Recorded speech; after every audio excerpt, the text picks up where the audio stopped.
nga agjerimi i muslimanve do të kaloj në agjerimin e katolikve.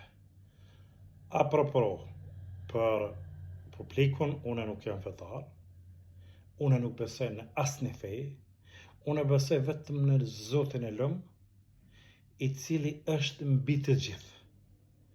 Fet i kanë shpikur njerëzit, dhe fatkeqësisht sot e kësaj dite, në emër të fesë, ka shumë dhunime, ka shumë luftra, ka shumë të vdekur, ka shumë të mbytur në emër të fejve.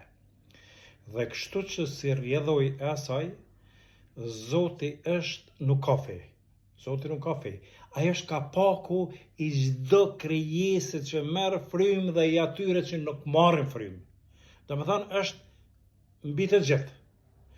Dhe kështu që unë besoj vetëm në Zotin.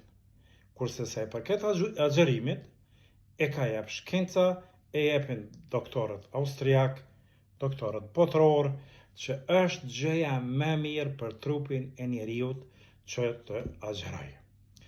Tash duhet t'ja shpjegoj dallimin në mes fesë, në mes agjerimit musliman dhe atij krishterët, katolik. Muslimanët, unë e kom gjëru gjatë Ramazanit në muj ditë, edhe në vend se të ham ditën, hang shumë natën. Edhe une të pas kujdes që në ushqimi hupa 3 kg. Dhe më thonë, ne vetëm e këshëm ndryshua, dhe më thonë, ju ditën, pa natën me hangër.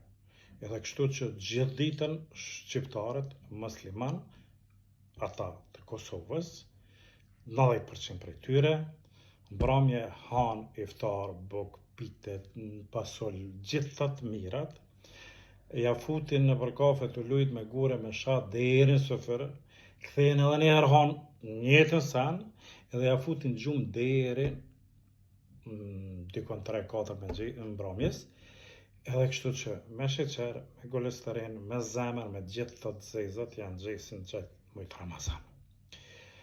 Kurse këta të krishterizmit, dhe me thonë, agjerojnë në atë mënyrë që mos të pinë alkohol, mos të hanë mesh, mos të hanë vetëm sallata, supë, edhe ajo nuk guxon të ketë ndryshme, ndonjë peshk ka një herë, edhe kështu që, dhe me thonë, 40 ditë, 40 ditë e bëjnë këtë agjerim, duke ngrënë vetëm sallata, supë, duke pi ujë, jo alkohol, edhe pa mishna, nuk guxon me zi me yndyrë, ose me vaj, ose diçka, ose margarinë, vetëm pa mesh edhe sallat ujë.